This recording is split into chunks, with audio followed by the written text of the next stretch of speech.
سب سے زیادہ کتاب جس کی دلیل مانگی جاتی کون سی؟ بخاری میں لکھا ہو۔ اب اسی بخاری کے متعلق جو قول مشہور ہے وہ کیا ہے؟ اصح الکتب بعد کتاب، کتاب اللہ کے بعد سب سے افضل کتاب، لیکن یہ کوئی حدیث نہیں ہے۔ کتنی بڑی بات ہے، کتنی بڑی بات ہے نا، کتاب اللہ کے بعد سب سے افضل کتاب بخاری، ہر دلیل سے مانگی جائے، لیکن یہ کوئی حدیث نہیں۔ یہ کن کا قول ہے؟ یہ بزرگوں کا ہی قول ہے، انہی بزرگوں کا قول ہے جن کے متعلق ہم یہ بتاتے ہیں کہ وہ میلاد منایا کرتے تھے، جن کے متعلق یہ بتاتے ہیں کہ عرس بھی منایا کرتے تھے، جن کے متعلق یہ بتاتے ہیں کہ ان کے مزارات تھے۔ یہ وہ سارے بزرگ تھے، انہوں نے کنسنسس کیا ہے، انہوں نے ایک اجماع کیا ہے کہ کتاب اللہ کے بعد بخاری سب سے افضل کتاب ہے، وگرنہ کسی حدیث کی کتاب میں حدیث کو بجا حدیث تو ہو ہی نہیں سکتی ہے، کیونکہ سرکار کے وصال ظاہری کے بعد اگر کسی نے خواب میں سرکار کو دیکھا، سرکار نے کچھ فرمایا، وہ حدیث نہیں، اگرچہ اس کے بارے میں وہ دلیل ہوگی، ہمیں تو نہیں پتا کہ حضور نے اس کو کیا فرمایا ہے۔ حدیث وہی ہے جس کو ایک سند سے روایت کیا گیا، ظاہری سند سے، محدثین کی اصطلاح یہی ہے۔ اب کسی کو خواب میں سرکار نے کچھ فرمایا، اب وہ جس کو فرمایا وہ جانے کیا حضور نے فرمایا، اور اس کا اپنا معاملہ ہے، اس کا خواب شرعی دلیل ہی نہیں۔ کسی غیر نبی کا خواب، کسی غیر نبی کا خواب، نبی کا خواب حجت شرعی ہوتا ہے، وحی الہی ہوتا ہے، نبی کے علاوہ کسی شخص کا خواب حجت دلیل نہیں ہے۔ تو لہذا اب خواب کے معاملات بھی ایسے ہیں، انشاءاللہ میں آپ کو کچھ عرض کروں گا۔ تو لہذا ہمارے بزرگوں نے ایک اتنا بڑا فیصلہ کیا، اس کو سب مانتے ہیں۔ تو امام بخاری کو ان کتاب کو اتنا بڑا مقام حاصل ہوا کہ ان کی کتاب کو، بخاری کو، کتاب اللہ کے بعد سب سے افضل کتاب مانا گیا۔ امام عبداللہ محمد بن اسماعیل بن ابراہیم رحمۃ اللہ علیہ، آپ کا نام ہے، ولادت باسا 10 شوال المکرم سن 194 ہجری میں ہوئی، اور آپ کا وصال عید الفطر کی شب یعنی 1 شوال المکرم عید الفطر کی رات ہوا، 256 سنی ہجری، 256 سنی ہجری۔ آپ رحمۃ اللہ علیہ کے کچھ واقعات میں آپ کے سامنے عرض کرتا ہوں۔ ساتھ ایک بہت اہم چیز، ہمارے عقائد، ہمارے معاملات، کیونکہ جن معاملات کو آج ہم کرتے ہیں یہ نئے نہیں، یہ ان محدثین کے بھی تھے، ان محدثین کے جن کو آج نام لے کر بلایا جاتا ہے، جن کی دلیل مانگی جاتی ہے، ان محدثین کے اپنے معاملات کیا تھے، ان کے اپنے معاملات کیا تھے، میں آپ کے سامنے عرض کرتا ہوں۔ آپ رحمۃ اللہ علیہ کا بچپن میں بنائی چلی گئی مشہور واقعہ، سیر اعلام النبلاء، اسی طرح جو محدثین کی سیرتوں کی کتابیں معتبر، ان کے اندر یہ واقعہ لکھا ہے۔ آپ کی بچپن میں بنائی چلی گئی، آپ کی والدہ رو کر دعا کیا کرتی تھی۔ ایک شب حضرت ابراہیم علیہ السلام کی زیارت کی، حضرت ابراہیم علیہ السلام کی زیارت، انہوں نے فرمایا، جس کا مفہوم یہ ہے، انہوں نے آپ کو دلاسا دیا، تمہارے بچے کی بنائی لوٹ آئی، تم فکر نہ کرو۔ اور بیدار ہوئی تو امام بخاری کی بنائی لوٹ آئی تھی۔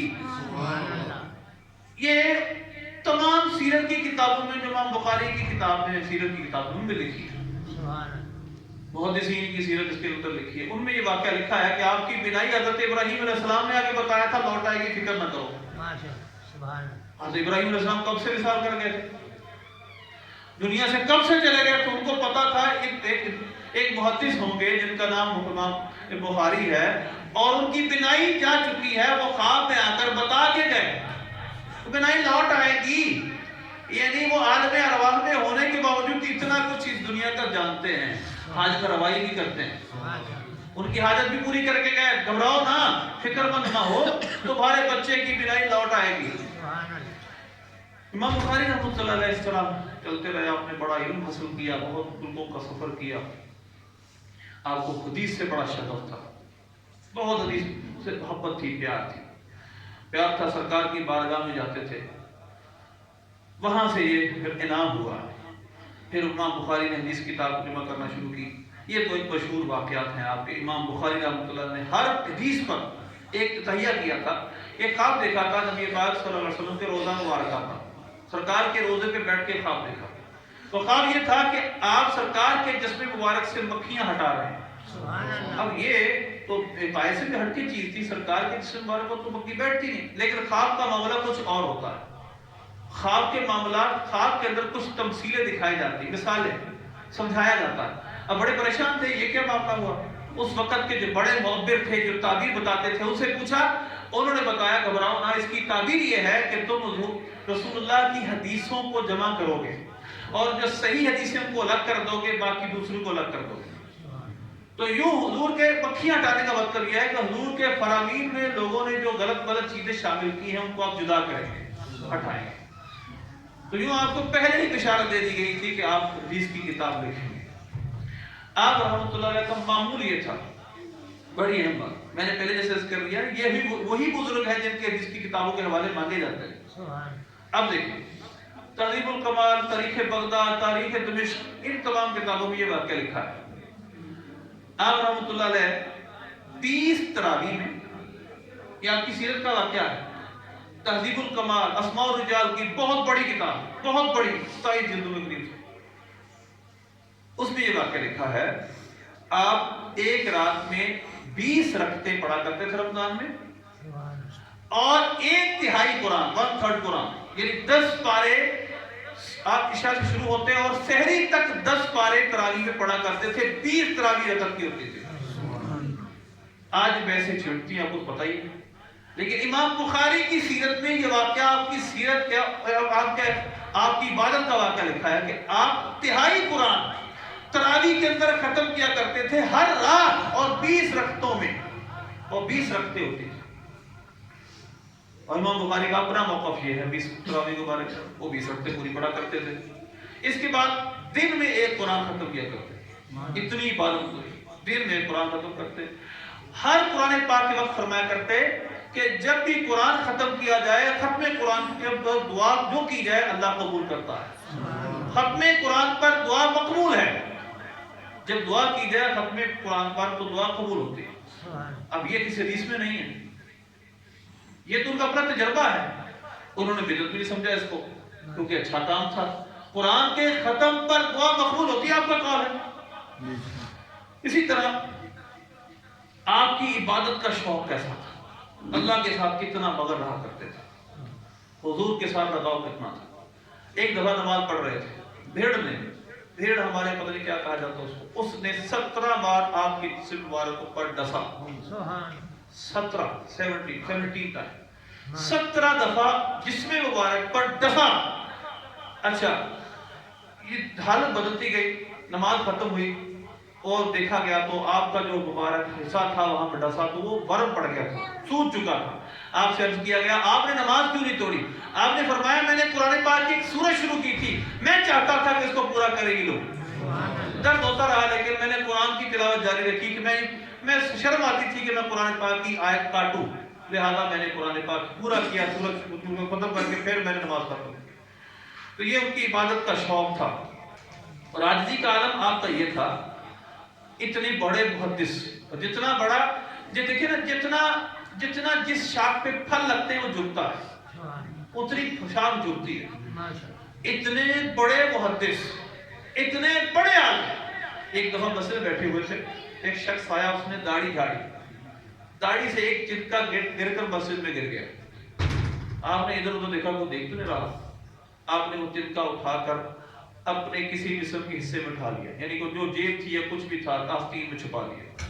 جب سب چلے گئے، آپ مسجد سے باہر گئے تو آپ نے سب، جب کوئی دیکھ نہیں رہا، آپ نے وہ تنکا باہر پھینک دیا۔ اب دیکھنے والے کسی نے دیکھ لیا، یعنی آپ کی عاجزی کا عالم یہ تھا، مسجد کی تعظیم کا عالم یہ تھا۔ اتنے بڑے محدث، مگر یہ یاد رکھیے گا جتنا بڑا کوئی عالم ربانی ہوتا ہے، میں بخاری شریف سے آپ کو حدیث آپ کو بہت سناؤں گا، جتنا بڑا کوئی عالم ربانی ہوتا ہے، یعنی رب والا عالم ہوتا ہے، اتنا بڑی اس کے اندر اتنی زیادہ عاجزی ہے، انکساری، ہمبلنس، اتنا وہ جھکا ہوا۔ اسی طرح آپ رحمۃ اللہ علیہ کے بہت سارے واقعات ہیں، لیکن آپ کا ایک قول ہے بڑا عبرت، آپ کی سیرت میں آپ کا ایک قول ہے۔ آپ فرماتے ہیں مجھے اللہ سے یہ حسن ظن ہے کہ اللہ میرا حساب نہیں لے گا، اللہ سے میرا حسن ظن ہے کہ اللہ میرا حساب نہیں لے گا۔ کیا عبادت نے کی، علم اضافہ نے کیا، اس بنا پر نہیں فرمایا مجھے اصل میں میرا یقین یہ کیوں ہے؟ آپ نے فرمایا اس وجہ سے کہ میں نے کبھی کسی مسلمان کی غیبت نہیں کی، زندگی بھر میں نے کبھی کسی مسلمان کی غیبت نہیں کی، اس کی برائی اس کے پیٹھ پیچھے بیان ہی نہیں کی۔ تو مجھے اس عمل کی وجہ سے اللہ سے امید ہے اللہ میرا بے حساب، اللہ مجھے حساب نہیں لے گا، بے حساب بخش دے گا۔ آپ شافعی بزرگ ہیں، امام شافعی رحمۃ اللہ علیہ کے مقلد ہیں، مسائل میں ان کی پیروی کرتے ہیں۔ آپ کی جب وصال ہوا، آپ کا جب وصال ہوا، سیر اعلام النبلاء فتح الباری بہت بڑی کتاب ہے بخاری کی شرح، علامہ ابن حجر اسقلانی رحمۃ اللہ علیہ کی، بہت اس کو ان کی کتابوں کو پڑھا جاتا ہے، سعودی عرب میں بھی ہر جگہ بہت حوالے دیے جاتے ہیں ان کا ایک نام ہے حدیث کے اندر، سب ان کو مانتے ہیں، ایک سیکٹ کے علاوہ سب مانتے ہیں۔ انہوں نے ایک واقعہ بیان کیا امام بخاری کی وفات کا۔ عبد الواحد بن آدم تواسی، یہ ایک بزرگ ہے، انہوں نے ایک رات خواب میں سرکار کی زیارت کی، نبی پاک صلی اللہ علیہ وسلم کی زیارت ہوئی، آپ اپنے صحابہ کی جماعت کے ساتھ کھڑے ہیں، کہتے ہیں میں نے عرض کیا رسول اللہ کس کا انتظار ہے؟ آپ نے فرمایا اس کا وقوع یہ ہے امام بخاری کا انتظار ہے، ہم اس کو لینے آئے۔ وہ فرماتے ہیں کہ میں نے وہ وقت یاد رکھا، چنانچہ میں نے پتہ کرا سمرقند سے، تو وہ وہی وقت تھا جب امام بخاری کا وصال ہوا، حضور امام بخاری کو لینے آئے۔ اب یہ جو بخاری پڑھنے پڑھانے والے لوگ ہیں ان کی تو خیالات بڑے عجیب ہیں۔ نبی پاک صلی اللہ علیہ وسلم اپنی امت سے اتنے واقف ہیں، اتنا پتا ہے کہ یہ وصال کرنے والا سرکار تشریف لے آئے، سر بالی میں رحمت کی ادا لائی، حال بگڑا ہے تو بیمار کی بن آئی۔ وہ تو اپنے بگڑے حال میں تشریف لاتے ہیں، امام بخاری کو لینے آئے۔ اب کوئی کہے یہ تو سیرت کی کتاب میں لکھا ہے، یہ تو امام بخاری کا واقعہ حدیث میں آپ کو حدیث سناتا ہوں، ترمذی شریف کی حدیث ہے۔ نبی پاک صلی اللہ علیہ وسلم حضرت دو حدیث ہیں، ایک ام سلمہ والی حدیث ہے، ایک حضرت ابن عباس رضی اللہ عنہ ان کی حدیث ہے۔ انہوں نے عاشورہ کے دن 10 محرم الحرام کو سرکار کو خواب میں دیکھا، آپ کی مبارک داڑھی میں گرد کے آثار تھے، آپ کے ہاتھ میں ایک چھوٹی سی کولی کہہ لیں یا شیشی کہہ لیں، اس طرح کانورا ایک آپ کے ہاتھ میں تھی۔ انہوں نے عرض کیا رسول اللہ یہ کیا ہے؟ آپ نے فرمایا میں صبح سے اپنے بیٹے حسین کے قتل گاہ میں موجود تھا، میں ان کا خون جمع کر رہا تھا اور یہ ان کا خون ہے، میں صبح سے وہاں موجود تھا۔ اور وہ صحابہ وہ تو اس وقت قبلہ موجود نہیں تھے، وہ تو مکہ میں تھے۔